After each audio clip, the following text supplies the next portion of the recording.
લિંગ સામું જોઈ અને શિવલિંગની સામું જોઈ અને એટલું કહે છે કે લ્યો પ્રભુ, હે ભોલેનાથ, આ દૂધ પી લ્યો. પણ એ તો શિવલિંગ હતી, એ તો પથ્થર હોય છે, એ કઈ દૂધ ન પીવે. પણ કોલવો ભગત છે એ જીદે મંડાણો કે ભલા માણા, હે ભોલેનાથ, તને ખબર પડી ગઈ કે આજ માણા અહીં દૂધ પાવા વાળો બદલી ગયો છે?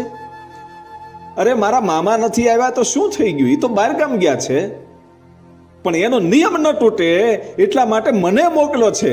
અને મારા હાથનું દૂધ તો તમારે પીવું જ પડશે, નહીતર મારા મામા મને ખીજાશે કે તું ભગવાન ભોળિયાનાથને દૂધ પાઈને ન આવ્યો. પ્રભુ આવો અને દૂધ પી લ્યો. જોજો, આ એક બાળક છે, 7-8 વર્ષનું બાળક કોલવો ભગત, ઈ ભગવાન ભોળિયાનાથની શિવલિંગની સામે જ્યારે પ્રાર્થના કરતો હશે, એટલું ભોળપણથી પ્રાર્થના કરતો હશે કે વિચાર તો કેવો કરો કે કેવું દ્રશ્ય બન્યું હશે.